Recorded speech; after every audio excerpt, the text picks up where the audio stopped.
கர்த்தருடைய பரிசுத்த நாமத்துக்கு ஸ்தோத்திரம் உண்டாவதாக. என் பெயர் சகுந்தலா. என்னுடைய தங்கை மகள் பேர் ஷாரன் பிரீத்தி. அவள் யூகேக்கு படிக்க போகும்பொழுது எப்படியாவது கொண்டு போய் அன்பரின் பாதத்தில் ஒரு நாள் அட்டன் பண்ணிவிட்டு மகளை எப்படியாவது அனுப்பணும்னு சொல்லி எனக்கு ஒரே வாஞ்சேன். அட்டன் பண்ணதும் மகளுக்கு போய் யூஎஸில் போய் நல்லபடியாக எம்எஸ் முடிக்க கர்த்தர் கிருபை செய்தார். காலையில் பிரதர் மங்களவாத்தியில் சொன்னார், சங்கீதம் 132:8 கர்த்தர் தமது வல்லமை விளங்கும் பெட்டியுடன் தமது தாவர ஸ்தலத்திற்குள் வருகிறார்னு சொல்லி கர்த்தர் உங்களுக்கு ஒரு கிஃப்ட் பாக்ஸ் கொடுக்குறாருன்னு பிரதர் ஸ்டீபன் பிரதர் சொன்னாங்க. அதே ஈவினிங் ஃபோன் பண்ணும்போது எங்கள் பாப்பா சொன்னால் அதில் முதல் மார்க்கு நான் தான் அந்த யூனிவர்சிட்டியில்னு சொல்லிட்டு இந்த யூகேயில் முடித்ததும் அவள் பாப்பா எங்கள் பொண்ணு நல்லா முடிச்சிருச்சு. முடிச்ச பிறகு வேலைக்காக எங்கள் பொண்ணு அவங்க சொன்னாங்க, நீ ஸ்டூடெண்ட் விசாவில் இருந்தீங்கன்னா அதிகமாக கட்ட வேண்டியது இருக்குது ஹாஸ்டலுக்கு, நீ வேலை கிடைச்சதும் போ அப்படின்னு சொல்லி அனுப்பிச்சுட்டாங்க. நான் டிசம்பரில் பிரதர்கிட்ட ரொம்ப கண்ணீரோடு ஜாம் பண்ணேன். பிரதர் சொன்னார், அவளுக்கு புதிய வாசல் திறந்தாச்சுன்னு சொன்னார். எங்கள் பொண்ணுக்கு ஜான்வரி 21 ஒரு நல்ல பேங்க்கில் கர்த்தர் வேலை கொடுத்தார். 2019 என்னோட மகனை நாங்கள் கனடாவுக்கு படிக்கிறதுக்காக அனுப்பியிருந்தோம். அதுக்கு முன்னாடி பிரதர்கிட்ட ஜெபம் பண்ணிக்கிட்டோம். அப்போ பிரதர் ப்ரேயரில் சொன்னாங்க, நீ அந்த தேசத்தை சுதந்திரித்து கொள்வாய், நீ என்ன கஷ்டம் வந்தாலும் தேவன் உன் கூட இருந்து உனக்கு அந்த காரியத்தை வாய்க்க பண்ணுவாருன்னு. இந்த 5.5 இயர்ஸில் அவனை 2 பேர் அவனை ஏமாற்றிருக்காங்க. ஒருத்தர்கிட்ட பணம் கொடுத்து அவன் ஏமாந்துட்டான். ஒரு கம்பெனியில் அவனுக்கு பிஆர் கொடுக்குறேன்னு சொல்லி வேலை வாங்கி கடைசி நிமிஷத்தில் பிஆர் கொடுக்கல. நான் எப்போவுமே பிரதர்கிட்ட ப்ரேயர் பண்ண சொல்வேன். ஸோ இப்போ அவனுக்கு ஆண்டவரோட கிருபையால் அவன் பிஆர் கார்டு அவன் கையில் கிடச்சிருச்சு. அதுக்கு நான் கர்த்தருக்கு கொடான கொடி ஸ்தோத்திரம் செலுத்துகிறேன்.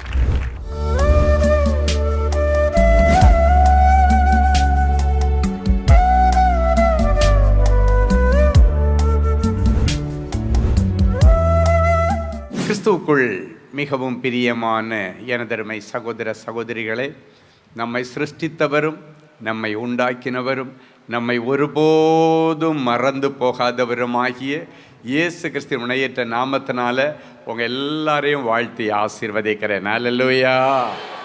எல்லாரும் சந்தோஷமாக இருக்கீங்களா?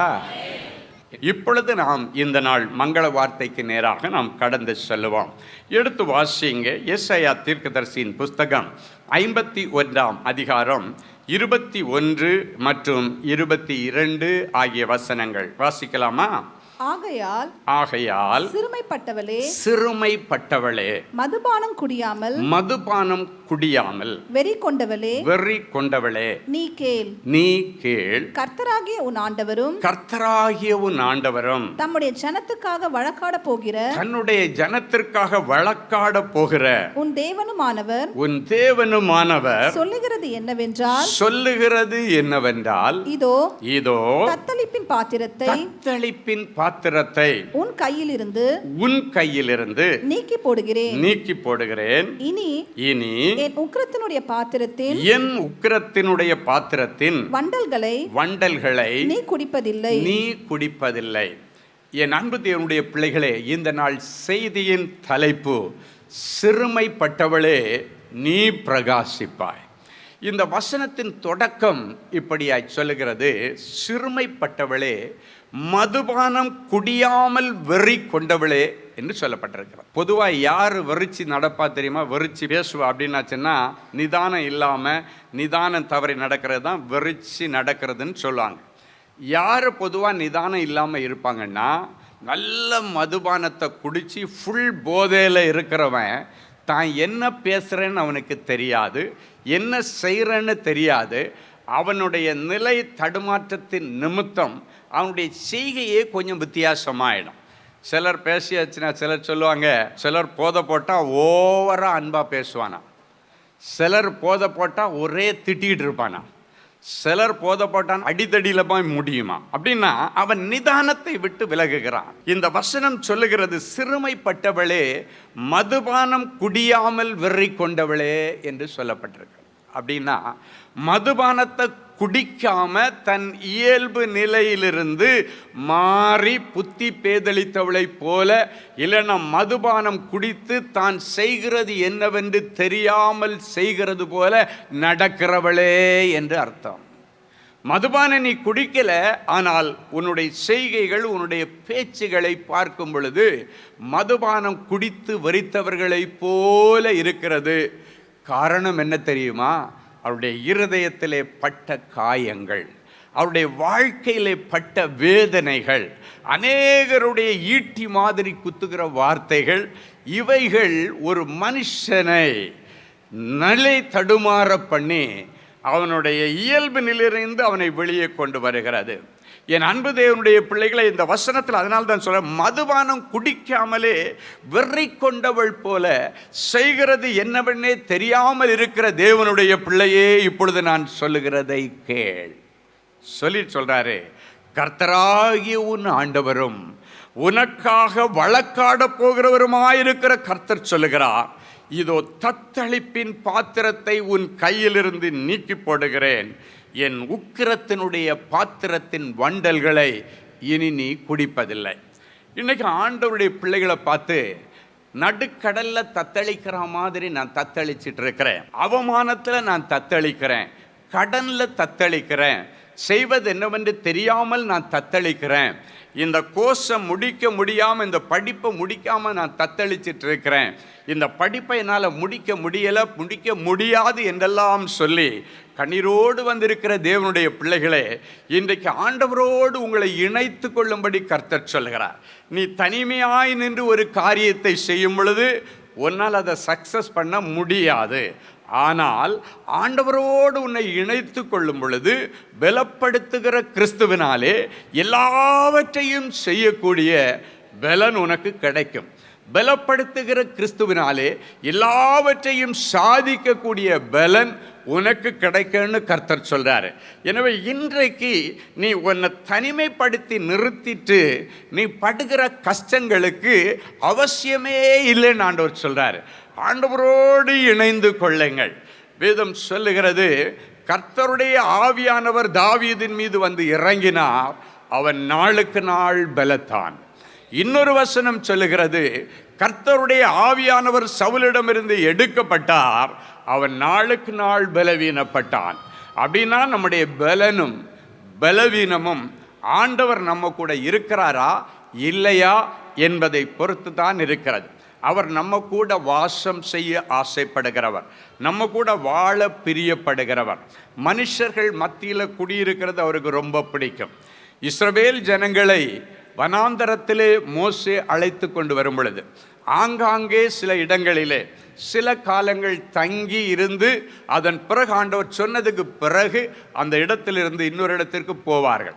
ஒவ்வொரு குடும்பத்தாரும் ஒரு குறிப்பிட்ட இடத்துல வரும் பொழுது அவங்கவுங்க குடும்பத்துக்குன்னு ஒரு சின்ன கூடாரம், டெம்பரரி டென்ட் அப்படின்வாங்க. அந்த வனாந்தரமான இடத்துல ஒவ்வொருவருக்கும் ஒரு டெம்பரரி டென்ட், அதுக்கு பெயர் வேதத்தில் கூடாரம் போடுவார்கள் என்று சொல்லப்பட்டிருக்கிறது. அந்த கூடாரம் போட்டு அவங்கவுங்க ஃபேமிலியோட போய் அந்த கூடாரத்தில் செட்டில் ஆகிடுவாங்க. ஒரு குறிப்பிட்ட நாட்கள் வரும் பொழுது ஆண்டவர் இங்கேருந்து நீங்கள் கிளம்புங்கன்னு சொல்லும் பொழுது மேகஸ்தம்பம் முன்ன வளர்ந்து நின்ன உடனே ஆண்டவர் இங்கேருந்து கிளம்ப சொல்கிறாருன்னு சொல்லி அங்கிருந்து அந்த கூடாரத்தை பெயர்த்து இன்னொரு இடத்துல ஆண்டவர் சொல்லுகிற இடத்துல கொண்டு போய் வைப்பார்கள். இப்படித்தான் 40 வருஷங்கள் அவர்கள் வனாந்தரத்திலே நடந்தார்கள். ஒவ்வொரு முறையும் அவரவர்கள் தங்கள் குடும்பத்திற்கென்று ஒரு கூடாரம் போட்டு முடிஞ்ச உடனடியாக ஆண்டவர் ஆசையாய் மோசையை அழைப்பார். மோசை கொஞ்சம் முன்னால் வா, அவன் என்ன சொல்ல போகிறாரோன்னு போய் நிற்பான். அப்போ ஆண்டவர் என்ன தெரியுமா சொல்லுவார், எனக்கும் என் பிள்ளைகள் மத்தியிலே ஒரு கூடாரம் போடு அப்படின்னு சொல்லுவார். மோசை யோசிச்சிருப்பான், பொற்றள வீதியில் உலாவுகிற ஆண்டவர், 7 குத்து விளக்குகள் மத்தியிலே மகிமையாய் உலா வருகிற ஆண்டவருக்கு இந்த வனாந்தரமான இந்த வேணா வெயிலில் இவருக்கு எதுக்கு கூடாரன்னு அவன் யோசித்திருப்பான். ஆனால் அவனால் கேட்க முடியாது. ஆண்டவருடைய வார்த்தைக்கு கீழ்ப்படிந்து எல்லா கூடாரங்களுக்கு நடுமத்தியில் ஒரு கூடாரம் போடுவான். அந்த கூடாரத்திற்கு பெயர்தான் ஆசரிப்பு கூடாரம் என்று சொல்லப்பட்டது. அந்த ஆசரிப்பு கூடாரங்கள் தான் இன்றைக்கு ஜனங்கள் வாழ்கிற பகுதிகளிலே ஆங்காங்கே ஆலயங்களாக நிறுவப்படுகிறதை நாம் பார்க்கிறோம். என் அன்பு தேவனுடைய பிள்ளைகளே, மனுஷர்கள் குடியிருக்கிற இடத்துல ஆண்டவர் குடியிருக்கும்படிக்கு ஆலயங்கள் கட்டப்படுகிறது, ஜெபகோபுரங்கள் கட்டப்படுகிறது.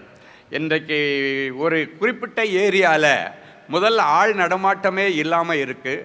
இப்போ அந்த இடத்த டெவலப் பண்ணி ரியல் எஸ்டேட்காரங்க ரெசிடென்ஷியல் பிளாட் போடுறாங்கன்னு வச்சுக்கோங்க. முதல்ல அங்கே வந்து ஒரு ஊழியக்காரர் ஒரு பிளாட்டை வாங்கி முதல்ல அவர் தான் உள்ளே வருவார். அதன் பிறகு பார்த்திங்கன்னா நிறைய வீடுகள் வரும்.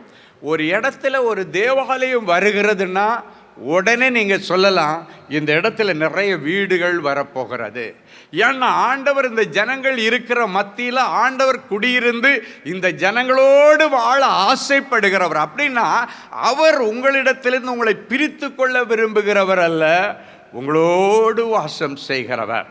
வேதம் சொல்லுகிறது, அவர் விரும்புகிறபடியினால் நம் வீட்டிலே வாசம் செய்வாராம். நான் என்றென்றைக்கும் தங்குகிற இடம் அப்படின்னு ஆண்டவர் சொல்கிறாரு.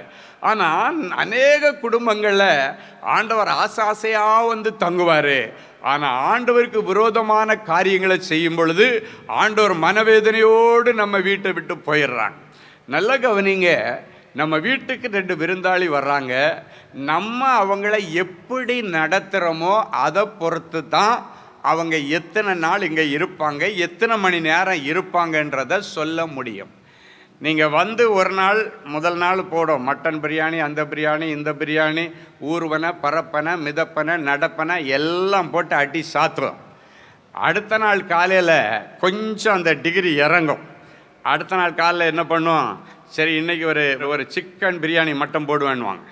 அடுத்த நாள் பார்த்தீங்கன்னா, சரி இன்றைக்கி உங்களுக்கு நான்வெஜ் வேண்டாம், சும்மா ஒரு சாம்பார் ரசம் வைப்போம். அடுத்த நாள் நீங்கள் 2-3 நாளாக நல்லா சாப்பிட்டீங்க, வயிறு உங்களுக்கு சரியில்லாமல் இருக்கும், அதனால் இன்றைக்கி தயிர் சாதம் போடுறேன். அவங்களுக்கு வயிறு நல்லா தான் இருக்கும், ஆனால் தயிர் சாதம் போடுவாங்க.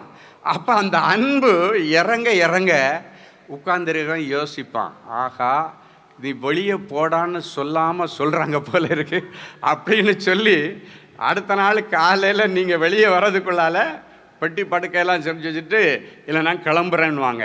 அப்போது ஒரு மனுஷன் தான் ஒரு 10 நாளோ 20 நாளோ அத்தை வீட்டில் மாமா வீட்டில் போய் தங்கலான்னு வரும் பொழுது உன்னுடைய செய்கைகள் அவங்கள ஆட்டோமேட்டிக்காக வெளியேற்றுதுன்னா, உன் வீட்டில் நிரந்தரமாக தங்கணுன்னு வந்து ஆசைப்படுற ஆண்டவர் நீ செய்கிற சில காரியங்கள் அவருடைய இருதயத்தை வேதனைப்படுத்துச்சுன்னா அந்த இடத்த விட்டு வெளியேறுவார்.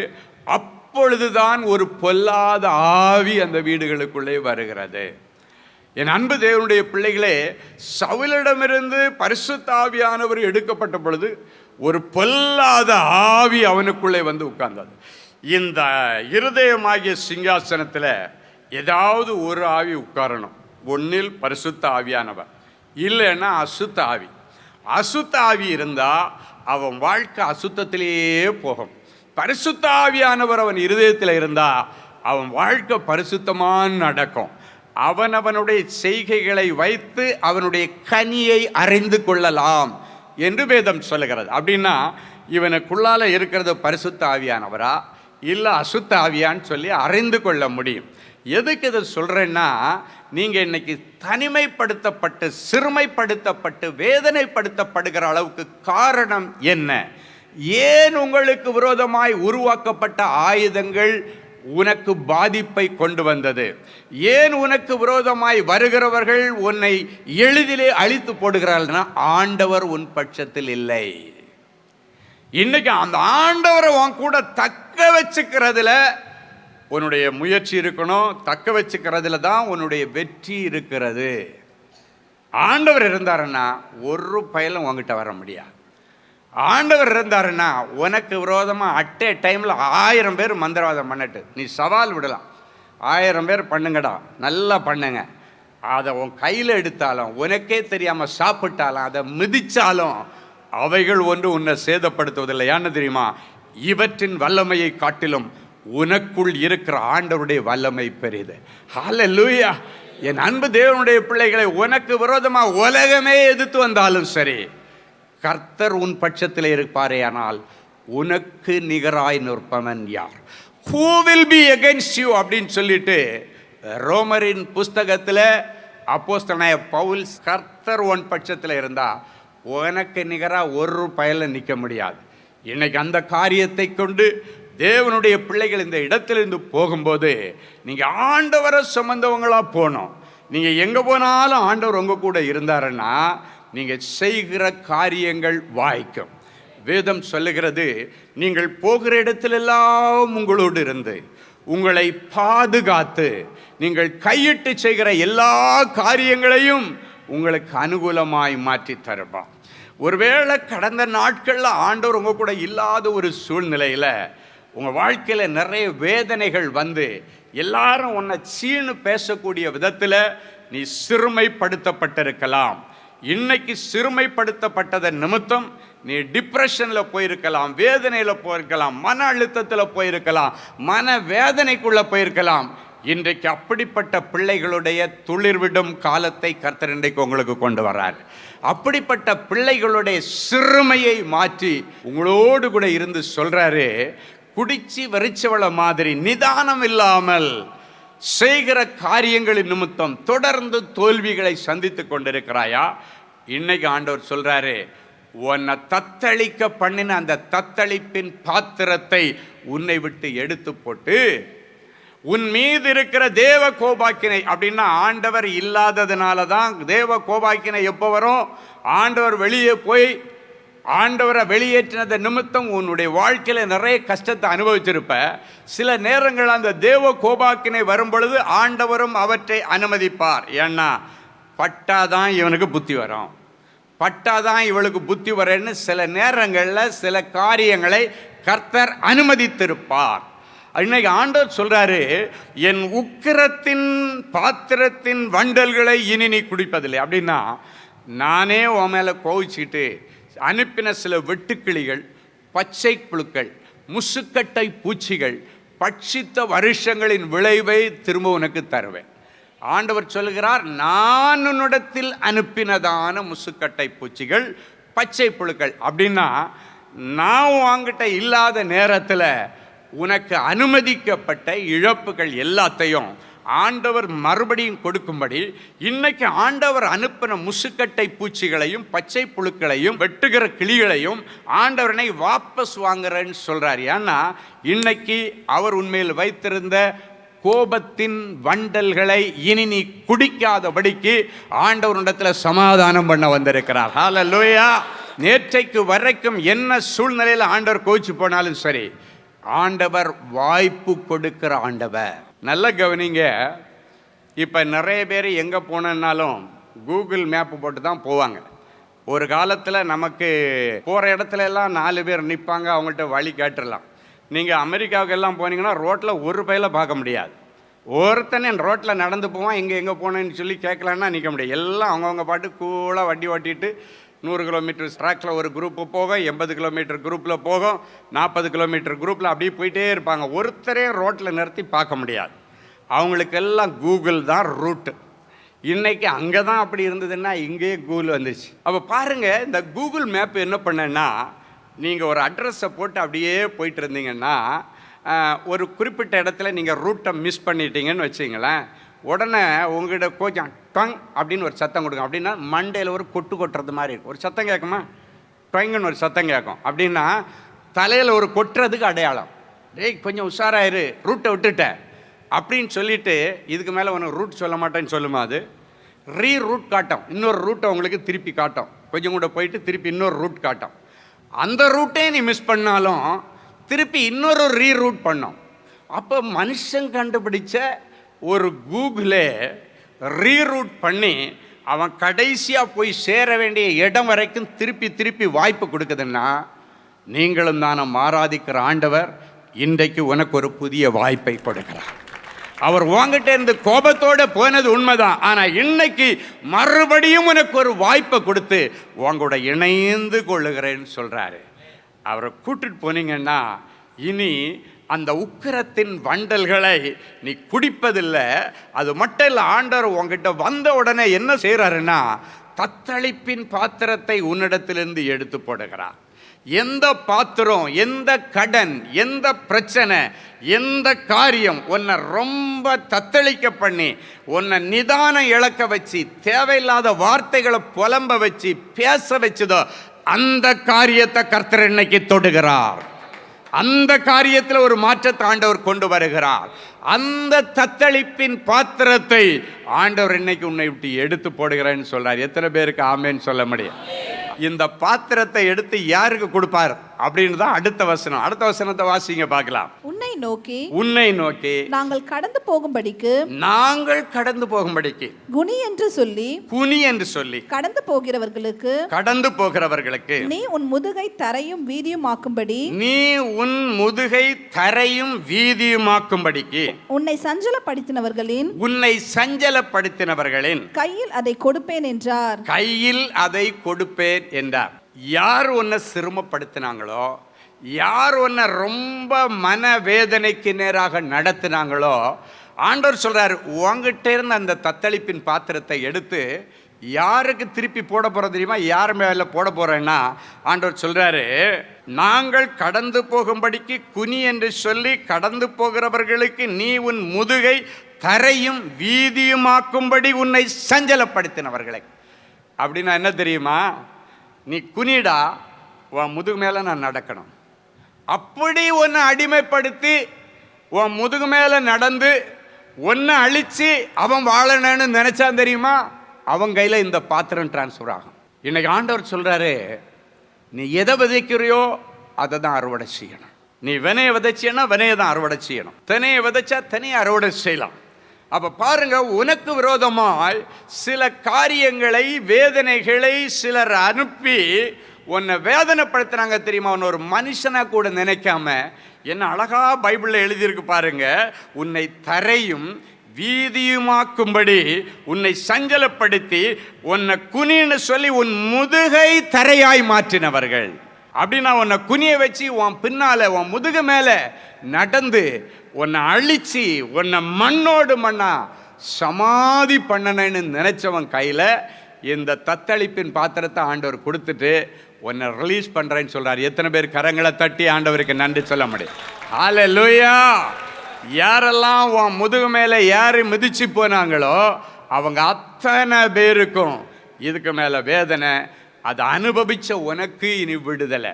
வேதம் சொல்லுகிறது, உன்னை உபத்திரவப்படுத்துகிறவர்களுக்கு உபத்திரவத்தையும் உபத்திரவத்தை அனுபவிக்கிற உனக்கோ இளைப்பாறுதலையும் கொடுப்பது தேவனுக்கு நீதியாயிருக்கிறது என்று சொல்லி அப்போஸ்தலனாகிய பவுல் தெசலோனிக்க திருச்சபை எழுதும்போது சொல்லுகிறார். சிறுமைப்படுத்தப்பட்டு அதன் நிமித்தம் என்ன நடக்குது, என்ன செய்து, என்ன பேசுறேன்னு தெரியாம பைத்தியம் பிடிச்சவனை போல, பைத்தியம் பிடிச்சவளை போல நீ நடக்கிற ஒன்றை அதிலிருந்து வெளியே கொண்டு வந்து தெளிந்த புத்தியை கர்த்தர் இன்றைக்கு உங்களுக்கு கொடுப்பார்.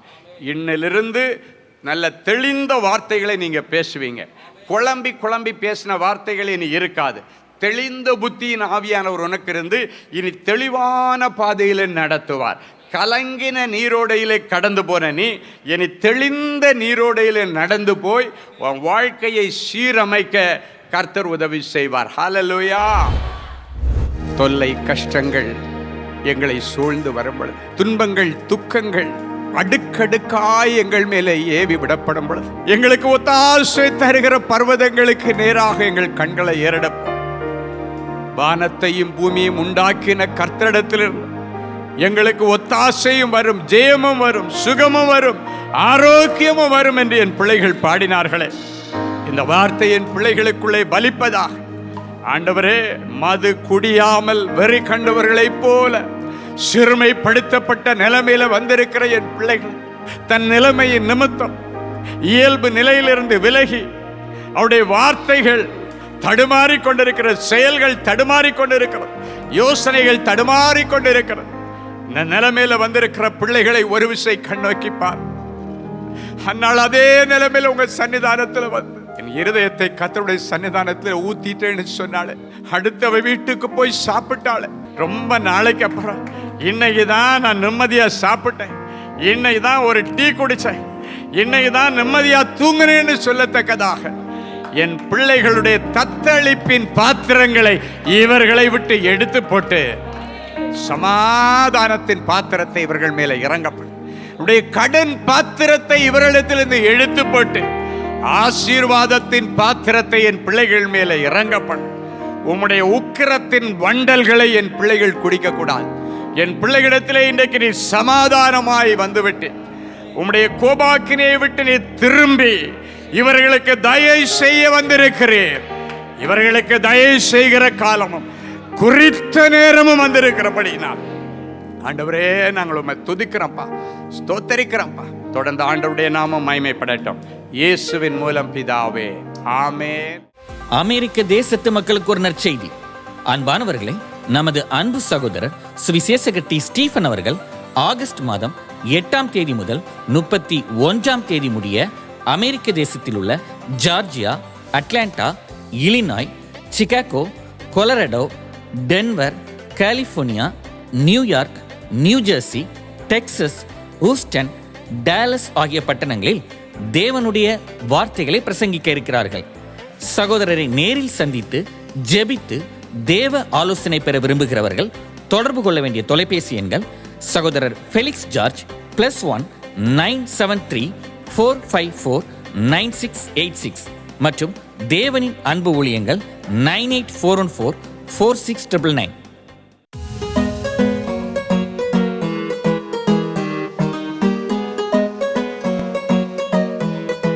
தேவனின் அன்பு ஊழியங்கள் நடத்தும் இஸ்ரேல் தேச புனித பயணம். அன்பானவர்களே, ஆண்டவராகிய இயேசு கிறிஸ்து பிறந்து வளர்ந்து ஊழியம் செய்து மரித்து அடக்கம் பண்ணப்பட்டு உயிரோடு எழுந்த புனித ஸ்தலங்களை கண்டு மகிழ இதோ ஓர் அரிய வாய்ப்பு. உங்கள் வாழ்நாள் கனவை நனவாக்க நமது அன்பு சகோதரர் சுவிசேஷகர் டி. ஸ்டீஃபன் அவர்களுடன் 11 நாட்கள்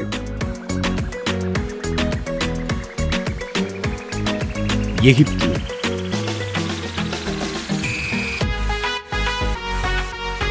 யோர்தான், பாலஸ்தீனம், இஸ்ரேல் தேசங்களுக்கான புனித பயணம். 2025ஆம் ஆண்டிற்கான இந்த புனித பயணமானது அக்டோபர் மாதம் 14ஆம் தேதி முதல் 24ஆம் தேதி முடிய 11 நாட்கள் நடைபெறுகிறது. இது ஒரு சாதாரண சுற்றுலா அனுபவம் அல்ல. இயேசு கிறிஸ்துவின் பாதங்கள் பதிந்த இடங்களில் உங்களுடைய பாதங்களும் பதியும்படிக்கு அவருடைய கரங்களை பிடித்து நடக்கிற ஓர் உன்னத அனுபவம். மேலும் விவரங்களுக்கு தொடர்பு கொள்ள செல்போன் எண்கள் 7299 47999 மற்றும் 9841437999. Email exodusholytours@gmail.com. Website www.exodusholytours.com. அன்பு தேவனுடைய பிள்ளைகளே, இந்நிகழ்ச்சியின் மூலம் நீங்கள் பெற்றுக்கொண்ட ஆசீர்வாதங்களையும் உங்கள் ஜெப விண்ணப்பங்களையும் அனுப்ப வேண்டிய முகவரி தேவனின் அன்பு ஊழியங்கள், எண் 340B பார் 1A 3B1 Vinayak avenue, OMR road, Okkiyam, Thoraipakkam, Chennai 600097. இது இந்தியன் ஆயில் பெட்ரோல் பங்க் எதிரில் அமைந்துள்ளது மற்றும் காக்னிசன்ட் டெக்னாலஜி சொல்யூஷன்ஸ் அருகிலும் அமைந்துள்ளது. மின்னஞ்சல் prayer@godsloveministries.co.in. எங்களது இணையதளம் www.godsloveministries.co.in. மேலும் 24 மணி நேர ஜெப உதவிக்கு 04454479999 மற்றும் 9941950999 என்ற எண்களுக்கு தொடர்பு கொள்ளுங்கள். கர்த்தர் தாமே உங்களை ஆசீர்வதிப்பாராக.